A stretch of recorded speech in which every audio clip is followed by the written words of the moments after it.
কৃষিভিত্তিক YouTube channel কৃষি পরিবারের পক্ষ থেকে আপনাদের সবাইকে জানাচ্ছি আন্তরিক শুভেচ্ছা এবং অভিনন্দন। ভিউয়ার্স, আজকের ভিডিওতে আমি আপনাদের দেখাবো বাজারের কেনা তরমুজ থেকে কিভাবে বীজ সংগ্রহ করে পরবর্তীতে সেই বীজ দিয়ে চারা তৈরি করবেন। তো ভিউয়ার্স, চলুন দেখে নিই। তরমুজ থেকে তরমুজের বীজ সংগ্রহ করে পরবর্তীতে চারা তৈরি করার জন্য সর্বপ্রথম আমি বাজার থেকে একটি তরমুজ কিনে এনেছি। তো এই তরমুজটাকে আমি কেটে নিয়েছি। তো দেখুন, এই তরমুজের মধ্যে কিন্তু নিশ্চয়ই আপনারা বীজ দেখতে পাচ্ছেন। এই যে দেখুন বীজগুলো। তো আমি এখন তরমুজ থেকে এই বীজগুলো সংগ্রহ করব। এই রকমের যে বীজগুলো আছে সেই বীজগুলো আমি সংগ্রহ করে রোদ্রে দিব। আমি এইরকমভাবে সবগুলো বীজ সংগ্রহ করে রোদ্রে রাখবো 7 থেকে 8 ঘন্টা। তো ভিউয়ার্স, আমি তরমুজ থেকে সবগুলো বীজ সংগ্রহ করে তারপর রোদ্রে শুকিয়ে আবারও ফিরে আসছি। ভিউয়ার্স, আমি তরমুজ থেকে বীজগুলো সংরক্ষণ করার পর 12 ঘন্টা রৌদ্রের মধ্যে শুকিয়ে নিয়েছি। তো দেখুন আমার বীজগুলো কিন্তু আমি রৌদ্রের মধ্যে শুকিয়ে নিয়েছি। তো আপনারা অবশ্যই যখন তরমুজ থেকে বীজ সংগ্রহ করবেন তখন দেখতে হবে তরমুজের বীজগুলো পরিপক্ক আছে কিনা। অর্থাৎ তরমুজটা একটু যদি পরিপক্ক না হয় তাহলে কিন্তু সেই বীজ থেকে পরবর্তীতে চারা উঠবে না।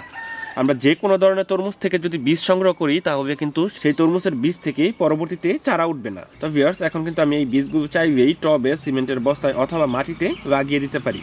তো ভিউয়ার্স, চলুন আমরা এখন কয়েকটি বীজ লাগিয়ে দেই এবং পরবর্তীতে দেখি এই বীজগুলো থেকে চারা গজায় কিনা। এখন আমি এই জায়গায় 4টি বীজ বপন করে দিব। তো আমি বীজগুলো মাটির একটু নিচে দিয়ে তারপর উপরে আবার মাটি দিয়ে দিয়েছি। তো এইভাবে আমি রেখে দিব 7 থেকে 8 দিন। আর এই 7 থেকে 8 দিনের ভিতরে কিন্তু আমি নিয়মিত সকাল বিকাল এই বীজগুলোর মধ্যে পানি দিব। তো ভিউয়ার্স, আপনারা অবশ্যই কিন্তু যখন বীজ লাগাবেন, বীজ লাগানোর পরে কিন্তু পানি দিতে হবে। ফিরে আসছি কিছুদিন পর, যখন আমার এই বীজগুলো থেকে চারা গজিয়ে যাবে। কিছুক্ষণ পরেই আমি এই বীজগুলোর মধ্যে পানি দিয়ে দিব।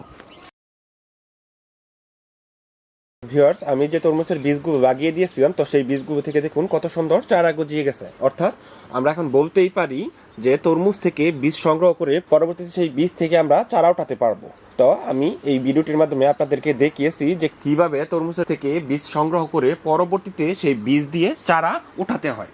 তো ভিউয়ার্স, আমি 4টি বীজ লাগিয়ে দিয়েছিলাম। তো দেখুন এখানে 4টি বীজ থেকে কিন্তু আমার 4টি বীজ ওঠেনি, আমার এই জায়গায় 3টি বীজ গজিয়েছে। তো অনেক সময় দেখা যায় যখন আমরা বীজ লাগাই 2-1টা বীজ কিন্তু অনেক সময় মিস হতে পারে।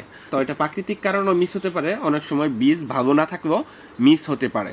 তো ভিউয়ার্স, আমি আশা করি আপনাদেরকে বোঝাতে পেরেছি কিভাবে বাজারে কেনা তরমুজ থেকে বীজ সংগ্রহ করে পরবর্তীতে সেই বীজ থেকে চারা ওঠাতে হয়।